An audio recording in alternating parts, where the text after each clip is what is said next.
Bonjour, bonjour, bonjour, bienvenue sur ma chaîne, bienvenue chez toi, bienvenue chez nous. Tu es bien chez Mélanie Saga, et je te souhaite une très bonne arrivée sur ma chaîne. Merci d'être là. Aujourd'hui, nous allons parler de livres, le projet sur lequel je suis en train de travailler en ce moment. Aujourd'hui, nous faisons la lecture du chapitre 3 qui s'intitule « Le prix du succès ». Tiré du livre Yelema et le pacte des profondeurs.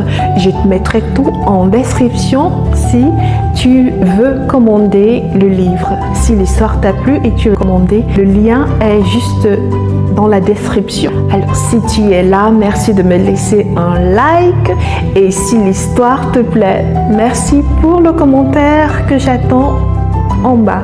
En attendant de se revoir la prochaine fois, je te laisse avec le chapitre 3 dans la suite. Plein de love. Bisous.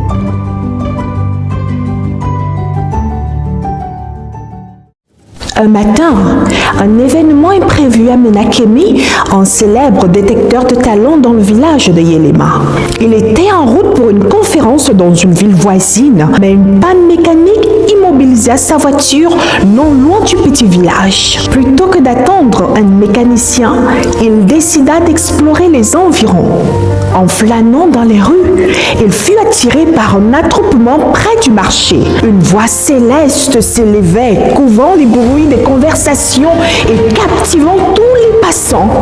C'était Yelema, chantant pour distraire les enfants pendant que leur mère faisait des omelettes. En échange, elle recevait un peu de monnaie et de vivres. Kemi resta figée. Cette voix, elle était plus qu'exceptionnelle. Elle touchait quelque chose de profond en lui. Qui est-elle? Murmura-t-il en vendeur. Elle s'appelle Yelema. Tout le monde ici la connaît.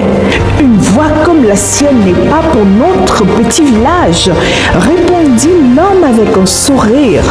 Kemi n'eut besoin de rien de plus. Il s'approcha déterminé. Lorsqu'il l'aborda, Yelema fut méfiante. Elle n'était pas habituée à tant d'attention de la part d'un inconnu, encore moins un homme aussi élégant et charismatique que Kemi. Bonjour, je m'appelle Kemi. Vous avez une voix incroyable. Je n'ai jamais rien entendu de tel. Avez-vous déjà envisagé de chanter pour un public plus large? Bonjour, monsieur Kemi. Je ne sais pas si je pourrais en être capable. J'ai toujours chanté ici dans mon petit village, répondit-elle timidement. Permettez-moi de vous prouver le contraire. Accordez-moi une chance et je vous montrerai à quel point votre talent peut transformer le monde et votre vie. C'est mon domaine après tout, insista Kemi avec une passion qui ne laissa pas Yelema indifférente. Quelques jours après ces événements, alors qu'elle pesait encore le poids de ses doutes, Yelema se décida à parler à sa mère. Elle évoqua la proposition de Kemi, ce voyage en ville qui, selon lui, pourrait tout changer. Sa mère l'écouta en silence, son regard chargé d'inquiétude. Dans l'obscurité de leur modeste maison, les mots de Yelema flottaient comme une lueur incertaine. Mais Yelema, je vois bien que c'est une occasion rare, commença sa mère d'une voix tremblante. Mais pourquoi ne commencerions-nous pas ici dans notre village? Pourquoi ce monsieur ne pourrait-il pas te guider ici avant de t'emporter dans l'inconnu de la ville? Yelema secoua la tête, ses lèvres serrées. Maman, écoute-moi, ce n'est pas seulement pour mes rêves, c'est aussi pour ma jambe. Dans notre village, personne ne sait comment la soigner. La douleur empire chaque jour et je sens qu'il y a quelque chose qui ne va pas. En ville, il y a des médecins, des spécialistes. Eux, ils sauront quoi faire. Sa mère baissa les yeux, visiblement troublée. Mais, ma fille, nous avons toujours trouvé des solutions ici. Peut-être que les anciens du village... Non, maman, interrompit Yelema avec fermeté. Ce n'est pas une blessure comme les autres. Rien n'a fonctionné jusqu'ici, malgré tous nos nos efforts. Si nous restons là, je risque de perdre l'usage de ma jambe. En ville, j'ai une chance, peut-être la seule, de guérir. Sous l'insistance de sa fille, la mère finit par céder, même si son cœur restait alourdi par l'appréhension. Une fois arrivée en ville, tout changea.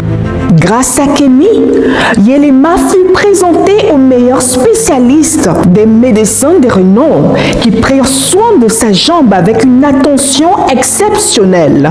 Leur diagnostic précis et les traitements avancés qu'ils mirent en place ne tardèrent pas à porter leurs fruits. En quelques semaines, Yelema retrouva l'usage complet de sa jambe, comme si la blessure n'avait jamais existé. Le statut naissant de Yelema en tant que chanteuse prodige lui ouvrait des portes inimaginables et les soins qu'elle recevait étaient à la hauteur de cette nouvelle réalité. Là, leur existence se transforma comme par un enchantement mystérieux. Une richesse soudaine et inexplicable inonda leur vie. Des voitures somptueuses apparurent comme sorties d'un rêve et une vaste propriété nichée au cœur de la ville devint leur nouveau foyer. Cependant, chaque pas que Yelema faisait et chaque note qu'elle chantait résonnait en elle comme un écho lointain des paroles de la sirène. La liberté retrouvée de sa jambe ne parvenait pas à dissiper l'ombre inquiétante qui planait sur son esprit. Ce pacte était-il réellement sans conséquence?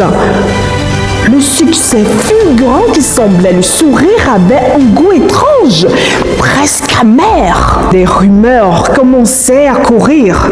Dans les médias, on rapportait que de nombreux spectateurs de ces concerts se disaient vidés de leur énergie, comme si quelque chose qui ne s'expliquait pas avait le pouvoir de puiser directement dans leur force vitale. Pire encore, le taux anormalement élevé d'accidents survenant pendant ces prestations devenait un sujet de murmures et d'interrogations. Mais loin d'éloigner les foules, ce mystère attirait et fascinait davantage. Chaque concert devenait une scène où l'étrange et le merveilleux s'entremêlaient, renforçant la légende autour de son nom. Pourtant, au fond de son cœur, une inquiétude croissante la tourmentait. Était-ce vraiment le prix à payer pour un tel éclat? La richesse et la gloire avaient-elles été offertes ou arrachées au prix de ces pauvres âmes? Elle regrettait amèrement d'être arrivée là, profitant malgré elle de ces gens qui lui vouaient une admiration sincère, alors qu'en retour, elle leur rendait souffrance et désillusion.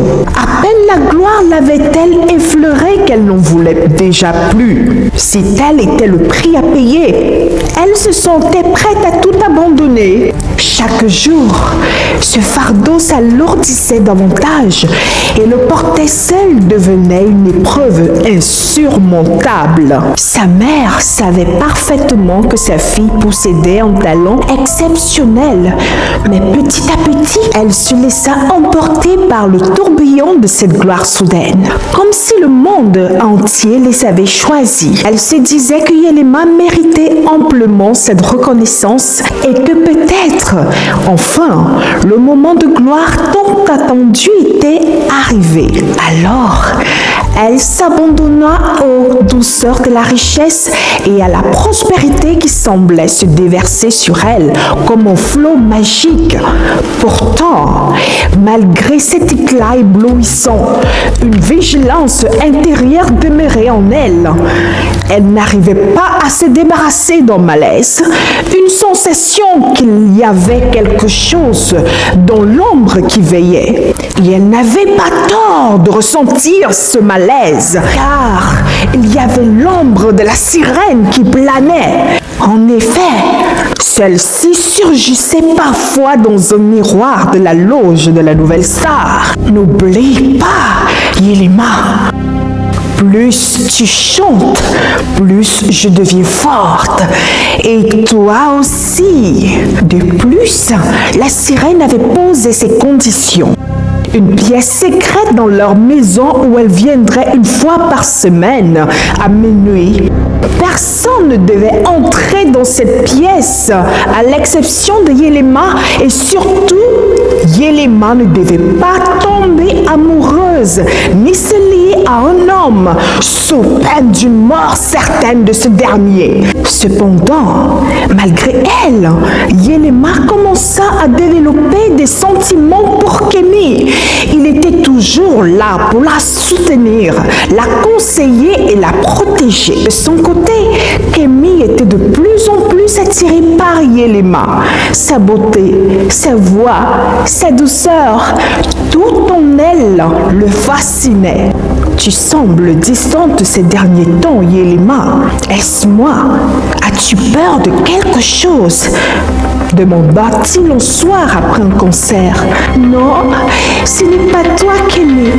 C'est moi. Je ne peux pas. Répondit Yelema, les larmes aux yeux. Elle ne pouvait lui dire la vérité. Comment expliquer le prétendu pacte avec la sirène, le prix qu'elle payait pour son succès et le danger qui planait sur eux deux en permanence?